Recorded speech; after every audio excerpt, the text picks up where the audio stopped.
In progress. Welcome to the Serefair Conservatory. I'm Sarah, and this is episode 79, Artistry, Becoming the Artist of Your Identity, where you are not finding yourself, you are creating yourself. In the last episode, we began the creation suite with composition, the intentional structuring of your life. Today, we turn inward because once you design your environment, the next evolution is to shape the self who moves inside it. And that requires artistry, not performance, not art aesthetics, but the inner craftsmanship of identity. You are not here to maintain who you've been, you are here to create who you are becoming. This is the movement where you step out of the role of self discoverer and into the role of self creator. Today, we'll explore what it means to be the artist of your own identity, why identity is not fixed, it's sculpted, the difference between authenticity and familiarity, how your daily choices shape the person you become, the states of being that elevate your identity more than any external accomplishment. This is where identity becomes an art form. In traditional artistry, the artist holds both the vision and responsibility. A painter chooses color, movement, tone. A musician crafts phrasing and emotion. A sculptor removes everything that doesn't belong. Identity works the same way. You are sculpted by your choices, you are shaped by your habits, you are expressed through your state of being. Most people inherit their identity. They adopt traits from family, environment, expectation, and call it who I am. But your identity is not a fact, it's a composition. It's the result of repeated behavior, internal decisions, and unconscious patterns.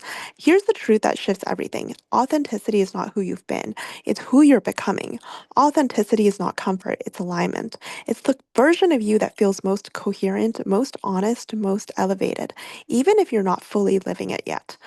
This is where artistry begins. You choose the traits you want to embody. You choose the energy you want to inhabit. You choose the identity you want to grow into. Then you practice that identity until it becomes natural. I've learned this especially during seasons of movement, times when nothing around me was fixed or familiar. When you're in transition, your identity becomes fluid. You can't lean on your usual roles, routines, or surroundings. So you begin to shape yourself from the inside out. You decide, how do I show up today? What energy do I bring? What tone do I want to live from? You become deliberate because there's nothing external holding the shape for you. That's the essence of artistry, taking inner responsibility for the person you are becoming. Identity becomes less about past experience and more about conscious choice. And with practice, that choice becomes who you are. Actionable takeaways: one, write your identity statement. Describe the identity you're moving into, not goals, not achievements, but qualities, presence, energy, and character. Two, practice a signature trait. Choose one identity trait you want to embody: calm, bold, elegant, precise, generous, magnetic. Practice it deliberately throughout the day.